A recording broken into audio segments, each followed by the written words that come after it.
الرحمن الرحیم. شروع اللہ کے نام سے جو بڑا مہربان نہایت رحم والا ہے.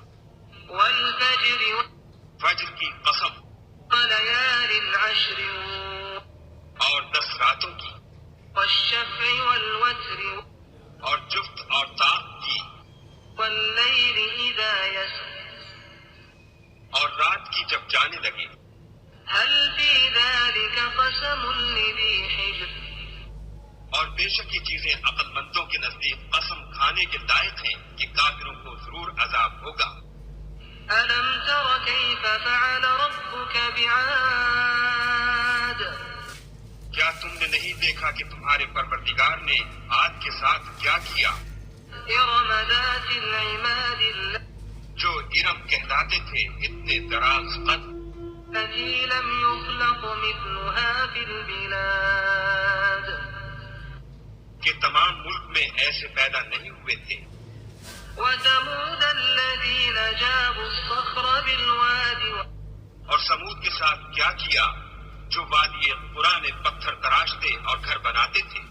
وفرعون ذي الأوتاد اور فرعون کے ساتھ کیا کیا جو خیمے اور میخیں رکھتا تھا. الذين طغوا في البلاد یہ لوگ ملکوں میں سرکش ہو رہے تھے فأكثروا فيها الفساد اور ان میں بہت سی خرابیاں کرتے تھے. فصب عليهم ربك سوط عذاب. تو تمہارے پروردگار نے ان پر عذاب کا کوڑا نازل کیا. إن ربك لبالمرصاد. بے شک تمہارا پروردگار تاب میں ہے. فأما الإنسان إذا ما ابتلاه ربه فأكرمه ونعمه فيقول ربي أكرمن. مگر انسان عجیب مخلوق ہے کہ جب اس کا پروردگار اس کو آزماتا ہے کہ اسے عزت دیتا اور نعمت بخشتا ہے تو کہتا ہے کہ آہا میرے پروردگار نے مجھے عزت بخشی.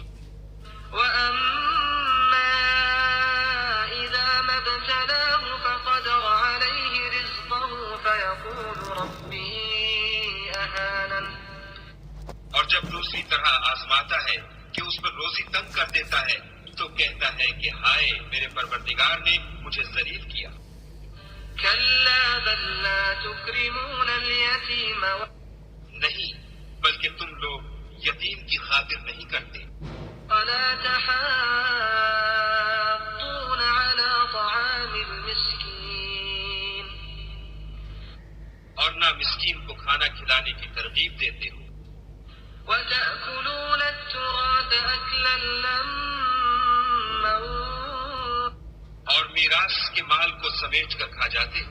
وتحبون المال حبا جما. اور مال کو بہت ہی عزیز رکھتے ہو. كلا إذا دكت الأرض دكا دكا تو جب زمین کی بلندی کوٹ کوٹ کر پست کر دی جائے گی. وجاء ربك والملك صفا صفا. اور تمہارا پروردگار جلوہ فرما ہوگا اور فرشتے قطار باندھ باندھ کر موجود ہوں گے.